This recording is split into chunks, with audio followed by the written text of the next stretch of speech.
want to take some time and kind of talk about how we can process those Uno notes that we took yesterday. Last time we processed our notes, which was when we took notes on grit, we looked at these different strategies we had for really marking up our notes and making them work for us and setting them up to be used. So the first thing was chunking our notes, creating different sections, or we talked a lot about how in math we can come up with different examples, circling keywords in pencil, right? Really making those stand out. Highlighting or underlining the main idea and trying to get that captured. Using different colors to make stuff really stand out and really pop out at us. Crossing stuff out, super easy to do in a Google Doc. I'll show you how to do that. Identifying points of confusion, something we wanted to talk about later and make sure we get clarified. Stuff that might be helpful for a test, right? Using those asterisks. And then creating a visual or a symbol might be helpful at times too. So I'm gonna go to my Uno notes. And in these Uno notes, this is what I took yesterday. I still put my date, I put my name at the top. FNT with Uno, how can I learn from video? How does FNT help with that? And then I wrote my notes, right? The nice thing about the video was it was very specific in sections. And so I was able to kind of grab those. If you've never made one of these arrows before, it's 2 times typing the hyphen and then the greater than symbol.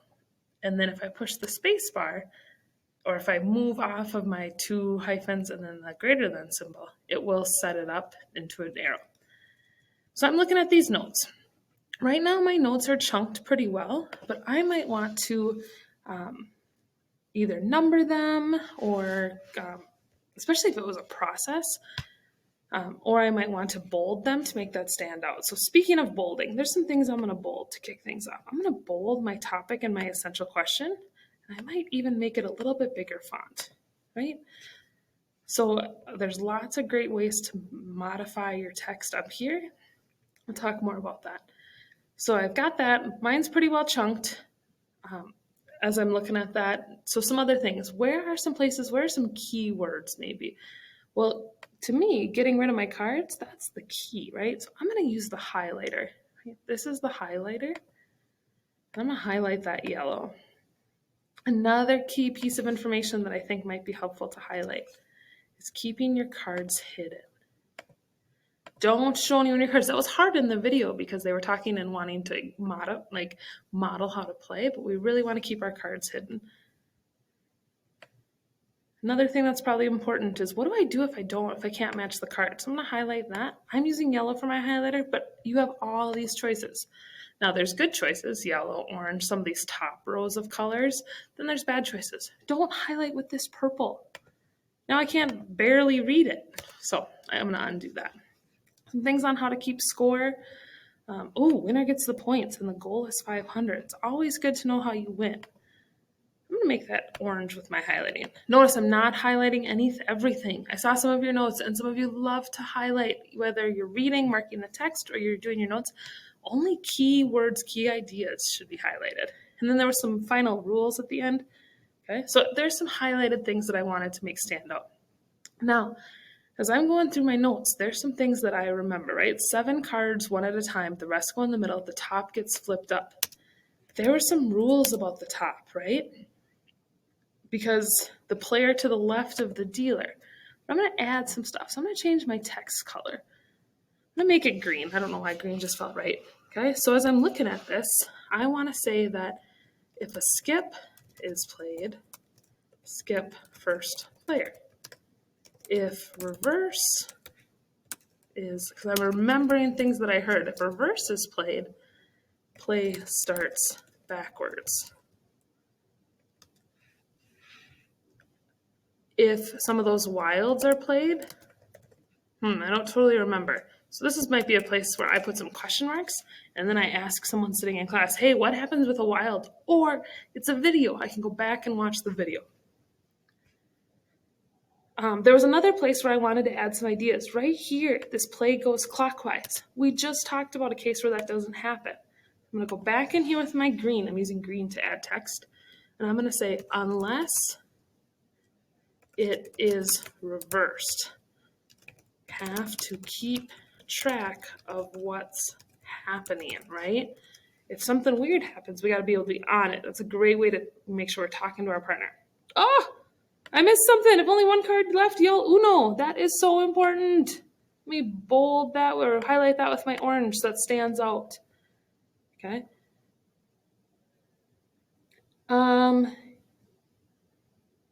You know what? This reshuffle if needed, I'm going to cross that out. I know that's important, but I don't know that it's the most important. Now, you can delete stuff, right? I could delete it, and now it's gone. But I'm going to just instead, I'm going to use the format up here, go to text, and I'm going to use the strike through. And that's going to cross it out for me, right? And something else I might want to cross out is the rest go in the middle. That might look different if I don't have a place to put them in the middle. Maybe we're going to pass the cards in a bowl or something like that. So I'm going to strike that out just, okay? So I've really started processing these notes. Okay? After our notes are processed, right? Processing notes, processing notes, processing notes, processing notes, processing notes. Then we are going to connect our thinking, right? Connecting thinking, connecting thinking, connecting thinking. So I'm going to try and do some of those questions.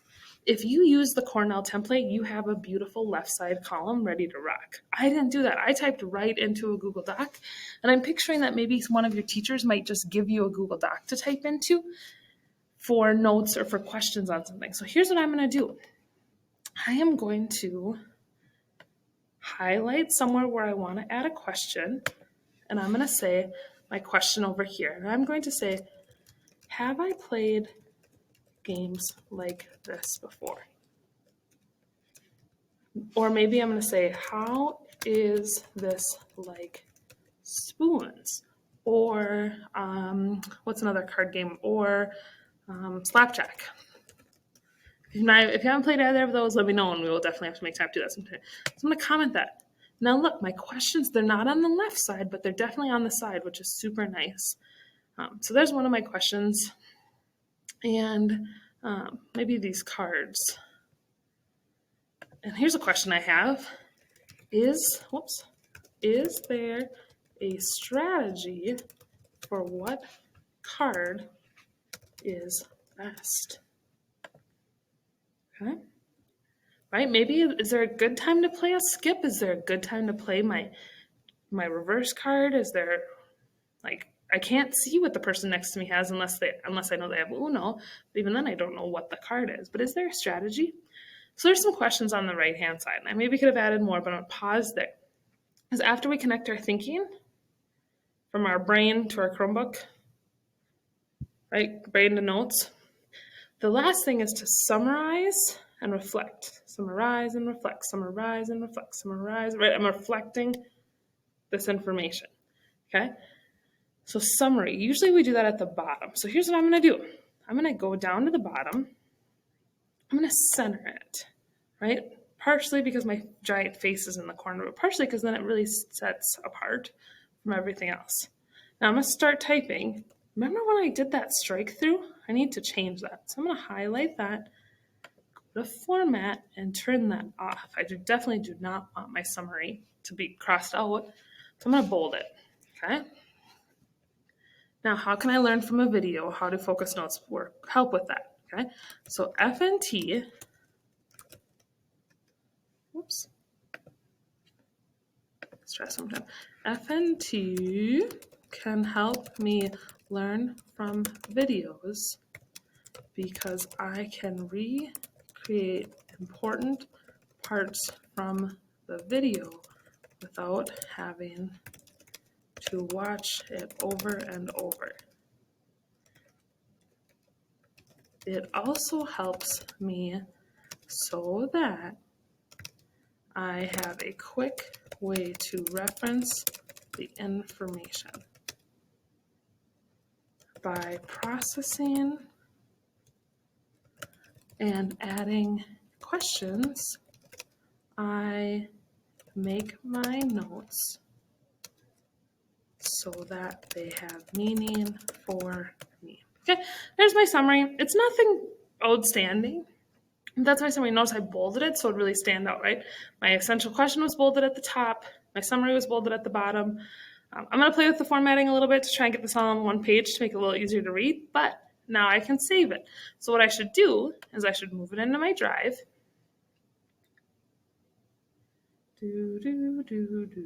And I should go to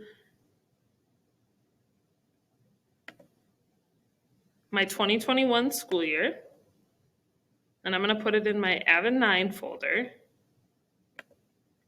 And I should have more stuff here, but I don't because I haven't used this folder because I use my actual personal Avid 9. But I'm going to put it in here, okay? Because I want to make sure I'm filing it in good places and I want to make sure I'm keeping track of it. So all of that being said, I want you to process your Uno notes and you are going to turn them in on Friday.